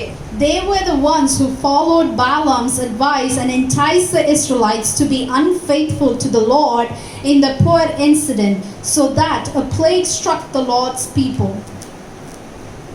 இங்க நீங்க கவனிச்சீங்கன்னா பிலேயாம் என்ன பண்ணிட்டு போனான்றதை இங்க தான் நம்ம பார்க்கிறோம். Here we see what Balaam did and left. ஜனங்களை பெண்களை அனுப்பி விபச்சாரத்துக்கும் வேசித்தனத்துக்கும் இஸ்ரவேலரை மயக்கி இழுத்து ஒரு பெரிய வாதையும் ஒரு அழிவையும் சந்திப்பதற்கு வழிவகுத்தவன் பிலேயாம்.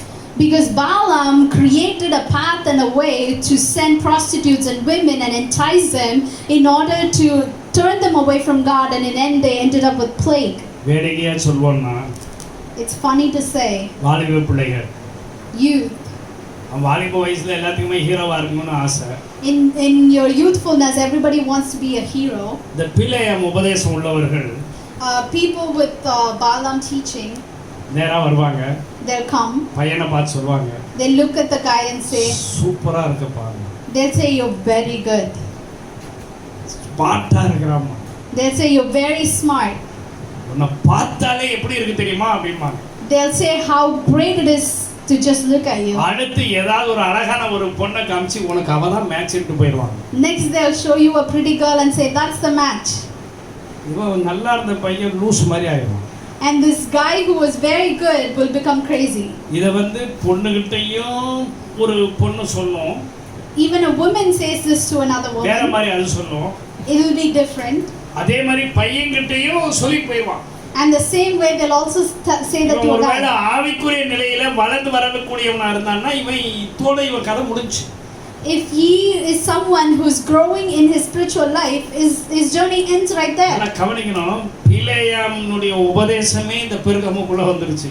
You need to understand that this Balaam's teaching came into Pergamum. நீ நல்லா கவனிக்கணும். You need to understand. Practical. It's the practical part. அதாவது இத இன்னும் சரியா சொல்லணும்னா, If I have to be more precise, பிலேயாம்னுடைய வழி என்னன்னு கேட்டா, Balaam's ways are, சபைக்கும் உலகத்துக்கும் உள்ள அந்த வித்தியாசத்தை உடைத்து சமநிலையாக்கி ரெண்டையும் ஒண்ணாக்குறது தான் பிலேயாமுடைய உபதேசம். Balaam's teaching is to destroy the separation between the church and God's people. அப்ப ஆட்டோமேட்டிக்கா அங்க விக்கிரக ஆராதனை வந்துரும். And automatically idol worship enters. ஆகவே தான் எபிரேயர் 4:4ல அழகாய் ஆக்கியோன் சொல்லுகிறார். In Hebrews 4:4 it clearly says,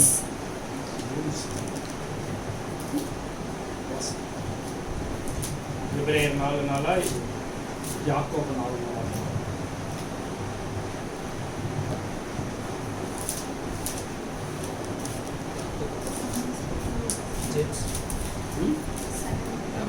யாக்கோபு 4:4 சாரி James 4:4. விபச்சாரரே விபச்சாரிகளே, உலக சிநேகம் தேவனுக்கு விரோதமான பகை என்று அறியீர்களா? ஆகையால் உலகத்துக்கு சிநேகிதனாயிருக்க விரும்புகிறவன் தேவனுக்கு பகைஞனாயிருக்கிறான். You adulterous people, don't you know that friendship with the world means enmity with the God? Therefore, anyone who chooses to be friend of the world becomes an enemy of God. உலகத்துல வாழக்கூடாதுன்னு நான் சொல்லல. I'm not saying you can't live in the world. அதை balance பண்ண கர்த்தர் உங்களுக்கு கிருபை தரணும். You need to be able to balance it. நல்லா கவனிங்க. You need to listen. விசுவாசத்தினால நீதிமான் பிழைப்பான்னு சொன்ன Martin Luther, Martin Luther, who said that through faith a righteous man will be saved. அவர் யாக்கோபு எழுதின புத்தகத்தை அது வைக்க போறேன்னு சொல்லிட்டு போயிட்டார். He referred to the book of James as a haystack. கவனிக்கணும், ஏன்னா அவரை தப்பு சொல்ல முடியாது. அன்னைக்கு அவருக்கு இருந்த வெளிச்சத்துல விசுவாசம் தேவை. விசுவாசம் இல்லாம திருச்சபைகள் தள்ளாடினபடினாலே விசுவாசத்தினால நீதிமான் பிழைப்பான்னு சொன்னவர். In those days, because he doesn't know any further, he knew the importance that the church needed faith. Hence he said it's because of faith that you'll survive. ஏன்னா யாக்கோபு தான் சொல்றாரு, கிரியை இல்லாத விசுவாசம் செத்தது.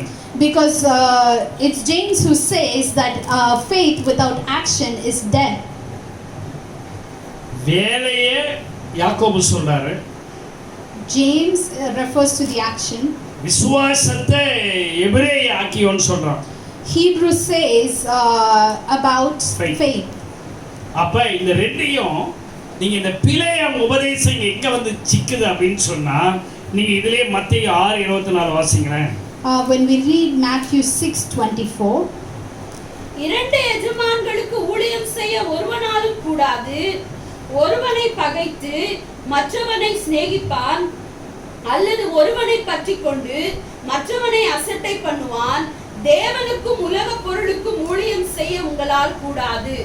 No one can serve two masters. Either you will hate the one and love the other, or you will be devoted to the one and despise the other. You cannot serve both God and money. நல்லா கவனிங்க. Listen carefully. நாம் ஒருவேளை விக்கிரகாராதனை செய்ய மாட்டோம். Maybe we won't do either worship. ஆனா இப்போ இந்த லாக்டவுன்ல இருக்கிறதுனால பணம் தேவை. Because we are in this lockdown, we need money. உங்களுக்கே தெரியும் நமக்கு எவ்வளவு தேவைன்னு. You know how much we need it. ஆனா பணம் முக்கியம் ஆயிடுச்சுன்னா, But if money becomes important, நாம் ஆட்டோமேட்டிக்கா தேவனை விட்டு விலக வேண்டிய கட்டாயத்துக்கு வந்துரும். we'll automatically move away from God. அதனால தான் இந்த பண ஆசை. That's why this love for money. அதாவது இந்த உலகத்துக்கும் நமக்கும் உள்ள வித்தியாசத்துல நம்ம உலகத்திலிருந்து வேறு பிரிந்து வாழ அழைக்கப்பட்டவர்கள். We are called to live a life away from this world. ஆண்டவர் மகிமைப்படுவார். May God be glorified. இப்படிப்பட்ட காலகட்டங்களில் உங்களை போஷிக்க தேவன் வல்லமை உள்ளவர். At time as this, God is able to provide for you. அநேகரோட தொடர்பு கொண்டு பேசும் பொழுது, I talk to many of them. நாங்க பேசும் பொழுது நாங்க கேட்கிற காரியம் மிகுந்த ஆச்சரியமா இருக்கிறது. Many a times it's surprising to hear. சும்மா இருக்கிற காலத்துல கூட கஷ்டப்பட்டவங்க இந்த காலத்துல அவங்க தேவையை தேவன் ஆச்சரியமாய் சந்திக்கிறார். People who suffer during normal times are being provided by God at this time. 1 யோவான் 2:15 நாம் வாசிக்கிறோம். 1 John chapter 2 verse 15. 1 யோவான் 2:15. உலகத்திலும் உலகத்தில் உள்ளவைகளிலும் அன்பு கூறாதிருங்கள். ஒருவன் உலகத்தில் அன்பு கூர்ந்தால் அவனிடத்தில் பிதாவின் அன்பில்லை. Do not love the world or anything in the world. If anyone loves the world, love for the Father is not in them. ஆகவே இந்த பிலேயாமுடைய உபதேசம் விரிவாய் நாம் சிந்திக்க வேண்டிய ஒன்றுதான். So this teaching of Balaam is a very broad topic. இது நமக்குள்ள கலந்துடக்கூடாது. It shouldn't mix within us. நம்மை தனித்து வாழ தேவன் அழைத்திருக்கிறார். God has called us to live a separated life. நீங்க ஒருவேளை நம்முடைய கூடுகை என்ற அந்த ஐக்கியத்தை இழந்தது போல இருந்தாலும், Even when we feel that we don't gather together, நாம் தேவனுக்கு உறுதியாய் நிற்க தேவன் எதிர்பார்க்கிறார். God is expecting us to stay firm. திருச்சபையை குறித்த தெளிவு நமக்கு தேவை. We need to have clarity about church. ஆகவே இந்த பிலேயாமுடைய உபதேசங்கள் திருச்சபையினுடைய தனித்தன்மையை உடைக்கக்கூடியது. Because this teaching of Balaam is able to break this church. ஏன்னா அவன் உபதேசமே இஸ்ரவேல் மக்களை உடைக்கிறான். Because Balaam's teaching is all about breaking the Israelites. 2 பேதுரு 2:15 வாசிக்கிறோம் பிலேயாமை குறித்து. In 2 Peter chapter 2:15 it says, செம்மையான வழியை விட்டு தப்பி நடந்து பேயோரின் குமாரனாகிய பிலேயாமின் வழியை பின்பற்றி போனவர்கள் அவன் அநீதத்தின் கூலியை விரும்பி, they have left the straight way and wanted off to follow the way of Balaam son of Bezer, who loved the wages of wickedness. நல்லா கவனி, இங்கிலீஷ்ல அழகா வருது, wages of wickedness. You can listen carefully as it says in English as wages of wickedness. அநீதத்தின் கூலியை பெற்றானாம் பிலேயாம். Balaam received the wages of wickedness. நீதிமானை போல சாவையனாக சொன்னவன், யாக்கோபிலே உதித்த நட்சத்திரம் இயேசு என்பதை முன்னுரைத்தவன், ஆனா பட்டயத்தினால் வெட்டி கொல்லப்பட்டான் என்பதை சரித்திரம் நமக்கு சொல்லுகிறது. We see that this prophet who claimed God's name and about his throne at the end is dying by a sword. ஆகவே நாம் இதுல கவனமா இருக்கணும். So we need to be very careful. அடுத்து யூதா 11 வாசிக்கிறோம். In Jude chapter 1 verse 11 says, "Woe to them, they have taken away of Cain, they have rushed for profit into Balaam's error, they have been destroyed in Korah's rebellion." இவர்களுக்கு ஐயோ, இவர்கள் காயினுடைய வழியில் நடந்து பிலேயாம் கூலிக்காக செய்த வஞ்சகத்திலே விரைந்தோடி கோரா எதிர்த்து பேசின பாவத்திற்குள்ளாகி கெட்டு போனார்கள். பிலேயாம் இடையில வருகிறார். Balaam comes in between. நீங்க கவனிக்க வேண்டியது என்னன்னு கேட்டா, What you need to listen is that சாத்தான் நம்மை நிறுத்த முடியாவிட்டால், when the enemy cannot stop us, நம்மை திசை திருப்புவான். he will try to misdirect us. அழிக்க முடியாவிட்டால் when he cannot destroy, வழி விலக செய்வார். he will make you turn away. நீங்க சில காரியங்களை திருச்சபை மக்கள் இதை கேட்கிற தேவ ஜனங்கள் முடிவெடுக்க வேண்டும். God's people who are listening to this need to make a choice. நான் இதில் பிரசங்கிக்க விரும்பல, நான் முடிக்க போகிறேன். I'm going to finish soon. இன்றைய லாபமா இறுதியான இலக்கா? Is it about immediate benefit or the ultimate goal? நீங்க வாழுகிற வாழ்க்கை எப்படிப்பட்டது? How is your life? வேடிக்கையா நம்ம ஊர்ல பழமொழி சொல்வாங்க, There is a funny saying, அன்றைக்கு சாப்பிட்டு அடுப்பு தூக்கி கணக்கில் போட்டுருவோம். eat that day and throw your stove away. ஏன்னா நிறைய நேரங்கள்ல எல்லாருமே அப்ப இந்த ஏசா மாதிரி கூட நான் முதல்ல குடிச்சிடுறேன். Many a times people are like Esau, give it to me right now and I want it right now, that's it. அதாவது இன்றைய லாபமா இறுதியான இலக்கா? Is it immediate benefit or is it the ultimate goal? ஆதியாகமம் 25, 26, 34 நீங்க வீட்ல வாசிருங்க, வீட்ல தான் இருக்கிறீங்க. Genesis 25, 26 to 34, you can read in your home. இரண்டாவது, ஆன்மீக தோற்றமா வசன அடிப்படையா? Is it spiritual appearance or foundation of scripture? நீங்க நல்லா கவனிக்கணும். You need to listen. சில பேர் நல்லா பில்டப்லாம் கொடுப்பாங்க. Some people know how to make an outward appearance. சும்மா ஆவிக்குரிய ஆள் தான், வாயை திறந்தானா நான் சபை நடத்துறதுனால எங்க சபையில இதெல்லாம் பார்த்துருக்கேன். Because I lead a church, I know people and I've seen these kind of people. அவங்க அப்பியரன்ஸை பார்த்தாலே அவங்கள மாதிரி ஒரு பெண்டிகாஸ்ட உலகத்திலேயே பார்க்க முடியாதுன்ற மாதிரி இருப்பாங்க. Sometimes you see people who you will be in awe that there won't be any Pentecostal as holy as மஞ்சள் them. கூட முகத்துக்கு பூச மாட்டாங்க வைங்களேன். They won't even put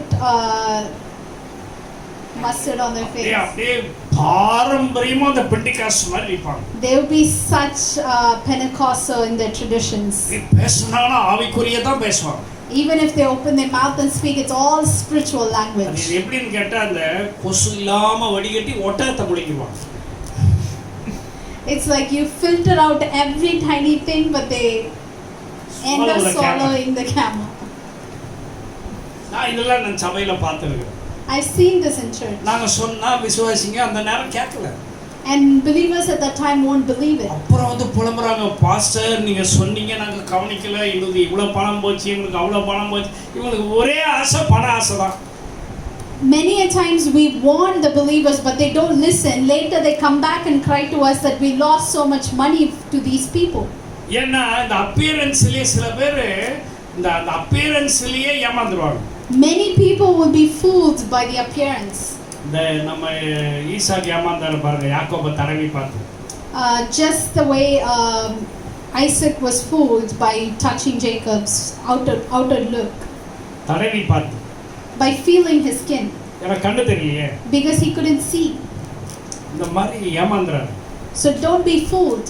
லூக்கா 17:20-25 நீங்க வாசித்துக் கொள்ளுங்க. Read Luke 17:20 to 25 as well. அடுத்து பலமா பரிசுத்தமா? The next thing is your life based on power or purity? அதை நீங்க மைண்ட்ல எடுக்கணும். You need to realize this. நம்ம நிறைய நேரங்கள்ல பலனா நிக்கிறது எதிர்பார்க்கிறோம். Many times we want to stand with power. ஆனா பரிசுத்தத்துல தான் பலனே இருக்கு. But the true strength is true power is in the purity. பரிசுத்தம் உன் சிந்தையில இருக்கணும். Purity has to be in your mind. உள்ளத்துல இருக்கணும். It has to be in your heart. நிறைய நேரங்கள்ல நான் அதை வேடிக்கையா சொல்லுவேன். Many a times I would say this. சாது சுந்தர் சிங் இந்த இல்லஸ்ட்ரேஷனை சொல்வார். Sadhu Sundar Singh usually gives this illustration. ஒரு 16 வயசு அழகான புள்ள ஒரு ஆத்த கடக்க போய் நிப்பா. So a 16-year-old beautiful girl is by the river to cross it. வழக்கமாக வர வேண்டிய அந்த தோணி மனுஷன் இன்னைக்கு வரல. And the usual sailor didn't come by. அதனால இந்த லாமா ரெண்டு பேரும் அந்த நேரம் அந்த ஆத்த கடக்க நிக்கிறாங்க. So there were two llamas who were about to also cross the river. அதுல வயசான ஒரு 55 வயசு லாமா இருந்தார். There was one Lama who was 55 years old. அதனால இந்த சின்ன பிள்ளை 16 வயசு பிள்ளை கேட்டா நான் அந்த பக்கம் கல்யாணத்துக்கு போகணும், என் ட்ரெஸ் நனைஞ்சிரும், என்ன தோல்ல தூக்கிட்டு போய் அங்கே விட்டுறீங்களாங்க. So this 16-year-old girl asked that I have to go to the other side for my wedding and I don't want to get my clothes wet, so can you carry me to the other side? அதனால அதுக்கு என்னம்மா பாப்பான்னு சொல்லி அவன் மகளை மாதிரி தோல்ல ஏற்றி அந்த பக்கம் இறக்கி விட்டு போயிட்டு. And this man carried this girl on the shoulder and took her to the other side and dropped her off. இறக்கி விட்டு போனா கூட வந்த லாமா அதுக்கப்புறம் வரவே மாட்டான். கூட வந்தவன் ஒரு 25 வயசு லாமா. And there was another Lama who was with him who was 25 years old. அவன் இந்த லாமாவுக்கு தூரமா நிக்க ஆரம்பிச்சான். He started standing away from this other. ஆசிரமத்துக்கு போய் சேர்ந்தா உள்ள வர மாட்டான். They reached the ashram, but the 25-year-old guy didn't want to enter inside. அப்ப இவருக்கு கோபம் வந்துருச்சு இந்த மூத்த லாமாவுக்கு. So this older guy got angry. ஏன்டா பாவி என் கூட வந்துட்டு திடீர்னு அவ்வளவு தூரம் போய் நிக்கிற? You were coming with me. Why all of a sudden you started walking far away from me? நீங்க அவன் சொன்னா நீங்க பாவம் செஞ்சிட்டீங்க. He said you committed a sin. நீங்க தீட்டாயிட்டீங்க. You've become unholy. அதனால நீங்க என்னடா பண்ண நானு? So he asked, what did I do? 16 வயசு அழகான பிள்ளையை உங்க தோள்ல ஏத்தி கொண்டு அந்த கரையில இறக்கி விட்டீங்களே. You carried a beautiful 16-year-old girl on your shoulder and you took her to the other side. அந்த முட்டா பையா. He said, you fool. அந்த ஆறு ஒரு 15-20 அடி தாண்டா இருந்தது. The river was only 14 to 15 feet. அங்க இறக்கி விட்டு நான் வந்துட்டேன்டா. I dropped her off and I came. நீ தாண்டா உன் மனசுல 5 கிலோமீட்டர் அவளை சுமந்துட்டு வந்திருக்கிற. You have been carrying her in your heart for 5 kilometers after that. என்னை விட நீ தாண்டா தீட்டுப்பட்டவன். You are more unholy than me. வந்தீனா காலை வெட்டிர ஓடி போயிரேன்னா. He said, I will break your leg if you enter, just leave. சொன்னா விளங்குச்சுன்னு நினைக்கிறேன். Do you understand? பலமா பரிசுத்தம். Is it power or is it purity? பயங்கர செட்டப். இப்ப இந்த வீடியோ எல்லாம் எடுக்கறாங்க பாருங்க, நமக்கு ஒண்ணுமே கிடையாது, இருக்கிறதுல நம்ம அடி ஓட்டிடும். Everything is virtual now and we don't have anything. நமக்கு ஒரு கேமராவும் கிடையாது, ஒண்ணும் கிடையாது. We don't even have a proper நமக்கு camera. அந்த எண்ணம் கூட கிடையாது. We didn't even think about it. மனசுல நினைப்பாங்க, சூப்பரா ஒரு கேமரா இருந்தா இப்படி ஷூட் பண்ணி அப்படி எப்படி நாங்க போடுவோம் தெரியுமா? Some people think that if we have a really good camera, we'll do a really great shooting. பலத்துல இல்லைங்க, பரிசுத்தத்துல எல்லாமே இருக்கு. It's not about power, it's about the purity. கர்த்தர் மகிமைப்படுவார். May God be glorified. வசனம் என்ன? மத்தேயு 7:21-24 வாசித்துக் கொள்ளுங்கள். If you want scripture, you இல்ல can. இது ஹோலினஸ் இதுக்கு இல்ல. அடுத்து இறைப்பணியா இறை சித்தமா? Is it God's work, ministry, or is it God's will? எதுங்க முக்கியம்? Which is important? நல்லா கவனிங்க. Listen carefully. ஊழியம் முக்கியமா தேவ சித்தம் முக்கியமா? Is ministry important or is God's will important? பீலேயம் இங்க தான் குழப்பத்தை கொண்டு இதெல்லாம் வந்து என்னன்னா பீலேயம் குழப்பற இடங்கள். These are places where Balaam's teaching brings confusions. நல்லா கவனிக்கணும் நீங்க. ஏன்னா இது நீங்க சிந்தித்து பார்க்கணும். You need to meditate on this. நிறைய நேரங்கள்ல ஊழியக்காரங்களே நிறைய பேர் அதான் அவுட் ஆயிடுவாங்க. Many ministers run and keep running for ministry. அழைப்பு மாற்றப்படக்கூடாது. Your calling cannot be changed.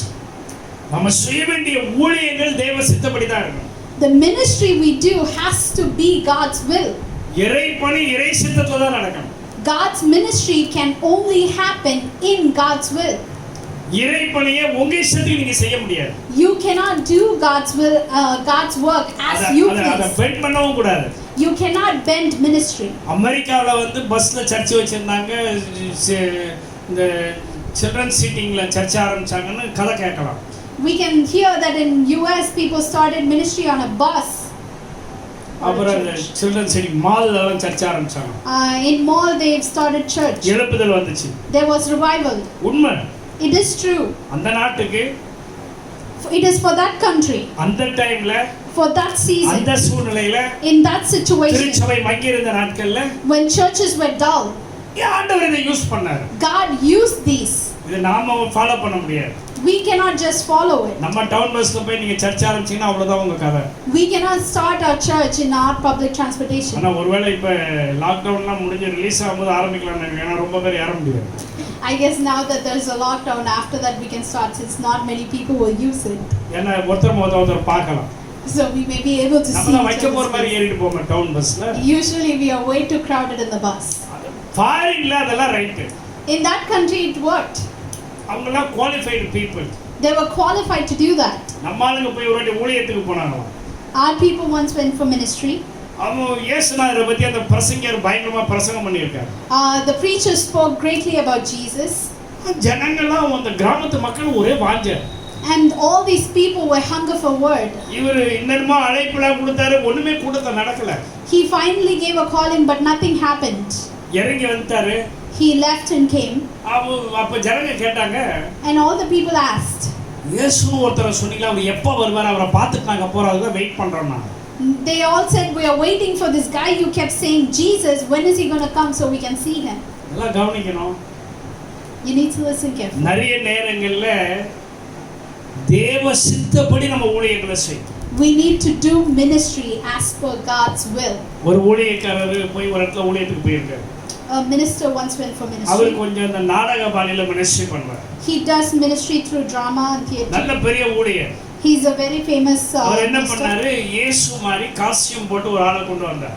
He brought someone dressed up like Jesus. அவங்க மக்கள் அவங்களுடைய வாலண்டியர்ஸ் அந்த மாதிரி போட்டு ஒரு ஸ்கிட்ட இயேசு மாதிரி மேக்கப் போட்டு அவங்க கூட அந்த ஒரு இன்சிடென்ட்டை நடத்தி காமிச்சார். They performed a skit with Jesus with the volunteers who were dressed like Jesus. அவர் அதை வச்சு பிரசங்கம் பண்ணி முடிச்சார்.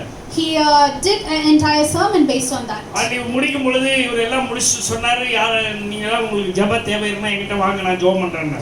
At the end he said, if you all have any prayer requests, come to me for prayer. எல்லாரும் என்ன பண்ணாங்களா, What everybody did was, இயேசுநாதர் வேஷத்துல ஒருத்தர் என்ன மாதிரி அவன் கால்ல போய் விழுந்துட்டாங்க.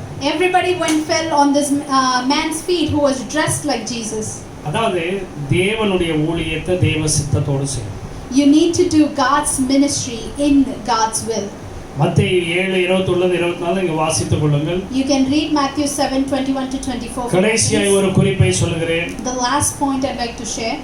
மனித பாராட்டா தேவ அங்கீகாரமா? Is it human applause or God's approval? மனித அங்கீகாரமா தேவ அங்கீகாரமா? Do you want man's approval or God's approval? நிறைய நேரங்கள்ல நாம் எதிர்பார்க்கிறது என்னன்னா, நான் என்னை எல்லாருக்கும் பிடிக்கும்பாங்க. Many times people say everybody likes me. நாம இதான் கவனிக்கணும். This is what we need to listen. ஏனென்றால் மனித பாராட்டு அவசியம் அல்ல. Because human applause or appreciation is not important. இன்றைய செய்தியில நான் அந்திப்பா என்பவனை குறித்து சொன்னேன். In today's sermon I spoke about Antipas. எல்லாரையும் எதிர்த்து நின்னான். He stood against everybody. அவன் அது நிமித்தம் அவன் ரத்த சாட்சியாய் சாகிறான். He dies as a martyr because of that. வேற ஒண்ணும் இல்ல, அந்த சீசருக்கு தூபம் போடணும், அவ்வளவுதான், வேற ஒண்ணும் இல்ல. All he needed to do was throw some incense for the disciples. சீசர்ன்ற Raja. Oh, for the King Caesar. ஏன்னா அன்னைக்கு ரோம ஆளுகைக்குள்ள பெர்கமு சபை இருந்தது. Because in those days the Pergamum church was under the Roman Empire. எதிர்த்து நின்னவன் தான் இந்த அந்திப்பா. And Antipas is the one who stood against it. ஆகவே நாம் தேவனுக்காக இந்த நாட்களில் நிற்க கர்த்தர் நமக்கு கிருபை தருவாராக. May we stand for God in these days. நாம் இன்றைக்கு சிந்தித்ததை நம்ம சிந்தையில நிறுத்துவோம். Let us think about what we heard today. சபையை குறித்த வாஞ்சையில வளருவோம். May we grow in the thirst for church. சூலைமித்தி மாதிரி ஆயத்தமாவோம் மணவாளனை சந்திக்க. May we be prepared to meet our groom. ஏனென்றால் பெர்கமு திருச்சபை என்பதை நாம் மனதில் கொள்ள வேண்டும். Because we need to understand that Pergamum is church. சாத்தானுடைய சிங்காசனம் இருக்கிற இடத்திலே சாட்சியாய் வாழ்ந்த சபை பெர்கமு. The Pergamum church is the one that stood with witness and testimony amid Satan's throne. அதற்கு சாட்சியாக தேவன் ஒருவரை நிறுத்தத்தக்கதாக ஒருவன் காணப்பட்டான். We see that God stood this man as a testimony and witness. அவர்களுடைய விசுவாசமும் தேவனுடைய நாமத்தை பற்றும் அவருடைய நம்பிக்கை தேவனால் பாராட்டை பெற்றது. Their faith and the sternness to stand by God's name received God's encouragement and appreciation. ஆகவே நாம் இந்த நாட்களில் அவருடைய நாமத்தை உறுதியாய் பிடிப்போம். Let us hold on to his name firmly. விசுவாசத்தில் உறுதியாய் நிற்போம். May we stand firmly in faith. நமக்குள்ள குழப்பங்கள் வர வேண்டாம். May there be no confusion among us. பிலேயாமுடைய உபதேசத்துக்கு தப்புவோம். May we be protected from Balaam's teaching. எதிர்ப்போம். எதிர்ப்போம், We'll stand against it. சிக்கினவர்களை மீட்டும் எடுப்போம். Those who are stuck in it, may we rescue them. ஆண்டவர் உங்களுக்கு கிருபை தருவாராக. May God give you grace. நாம் கண்களை மூடி ஜெபம் பண்ணுவோமா? Let us pray. நல்ல ஆவியில நிரம்பி ஜெபம் பண்ணுங்க பார்ப்போம். ஆண்டவரே, நாங்க இந்த காலை வேளையில இந்த செய்தியை கேட்கும் பொழுதே பரிசுத்த ஆவியானவர் சபையை குறித்த ஒரு வாஞ்சியை எங்களுக்குள் தூண்டுவீராக. சபையை குறித்த தரிசனம் எங்களுக்குள் விரிவடைவதாக. திருச்சபையை நீர் பரிசுத்தப்படுத்துகிறீர். திருச்சபை ஒன்றே பாதாளத்தின் வாசல்களை மேற்கொள்ளும் என்று சொன்னவர், பாதாளத்தின் வாசல் மேற்கொள்ளாத ஒன்று திருச்சபை என்று சொன்னவர். ஆண்டவரே, இந்த காலை வேளையிலே இந்த சத்தியத்தை கேட்கிற தேவ ஜனங்கள் சபைக்குள் கட்டப்படுவார்களாக, சபைக்குள் எழும்புவார்களாக, முதிர்ச்சியடைய கர்த்தர் உதவி செய்வீராக. இந்த பெருகமோ சபைக்கு சொல்லப்பட்ட செய்திகள் எங்களுக்கு மிகுந்த ஆசீர்வாதமாய் இருப்பதாக. ஆண்டவரே, இந்த பிலேயாமின் உபதேசங்களுக்கு நாங்கள் தப்பவும் அநேகரை தப்புவிக்கவும் எங்கள் ஆண்டவர் கிருபை தருவீராக. எங்கள் ராஜா நீர் கிருபை தருவீராக. உம்முடைய நாம மகிமைப்பட உம்முடைய கரங்களுக்கு தாழ்த்துகிறோம். எங்கள் ஆண்டவர் பொறுப்படுத்திக் கொள்வோம், வழி நடத்தும். ஒவ்வொருவரையும் இந்த நாட்களில் நீர் பாதுகாக்க சபை மக்களுக்கு தேவைகளை சந்திக்க சொல்லிக்கும். பயத்திலிருந்து விடுதலையாக்கப்பட்டு இந்த கொரோனா என்ற வியாதியை குறித்த எண்ணங்கள் ஒரு விடுதலையை தந்து அதே வேளையில ஞானமாய் நடக்க எங்கள் ஆண்டவர் உதவி தேவைகளை எல்லாம் சந்தி. இப்படி ஆச்சரியமான கரம் இறங்கி வரட்டும். பிசினஸ் எல்லாம் முடங்கி கிடக்கிறது, வேலைகள் எல்லாம் அடைபட்டு கிடக்கிறது, வருமானங்கள் எல்லாம் கட்டப்பட்ட நிலையில் இருக்கிறது. ஒவ்வொன்றையும் நாங்கள் ரிலீஸ் பண்ணி ஜெபம் பண்ணுறோம். லாக்டவுன் அவங்க ரிலீஸ் பண்ணுறாங்களோ இல்லையோ, ஆசீர்வாதங்களை உங்களுடைய ஊழியக்காரனாக இருக்கிற நான் ஆவியின் பலத்தினால தேவ நாமத்தினால கர்த்தர் எங்க மேல வைத்திருக்கிற அழைப்பின் அதிகாரத்தோடு ஒவ்வொன்றையும் ரிலீஸ் பண்ணுகிறோம். எங்கள் ஆண்டவர் சபையின் மக்கள் தேவ ஜனங்கள் யாவையும் நீர் ஆசீர்வாதமாக்க தாழ்த்தும். நீங்க தயவுள்ள கரம் பொறுப்பெடுக்கட்டும், வழி நடத்துங்க, ஆசீர்வதி. கன மகிமை துதி நாங்கள் உமக்கு ஏறெடுக்கிறோம் இயேசுவின் நாமத்தில் தாவே, ஆமென். கர்த்தர் உங்களை ஆசீர்வதிப்பார். நீங்கள் தந்த காணிக்கைகளுக்காக நன்றி செலுத்துகிறோம். நீங்கள் அனுப்பி தருகிற காணிக்கைகளுக்காகவும் கர்த்தர் பலன் பிரதிபலன கட்டளைகள் ஆண்டவர் நாம மகிமைப்படட்டும். சேர்த்து சொல்லுவோம், என் ஆத்துமாவே கர்த்தரை ஸ்தோத்திரி, முழுவதுமே பரிசுத்த நாமத்தை ஸ்தோத்திரி. என் ஆத்துமாவே கர்த்தரை ஸ்தோத்திரி, அவர் செய்த சகல உபகாரங்களையும் மறவாதே. ஆமென். உடைய கர்த்தராகிய இயேசு கிறிஸ்துவினுடைய கிருபை, பிதாவாகிய தேவனுடைய அன்பு, ஆவியானவருடைய அந்நியோன்ய ஐக்கியம், சமாதான சுகபலன் நம் அனைவரோடும் சகல பரிசுத்த வான்களோடும் வருகை பரியந்தம் இருப்பதாக. ஆமென். God bless you.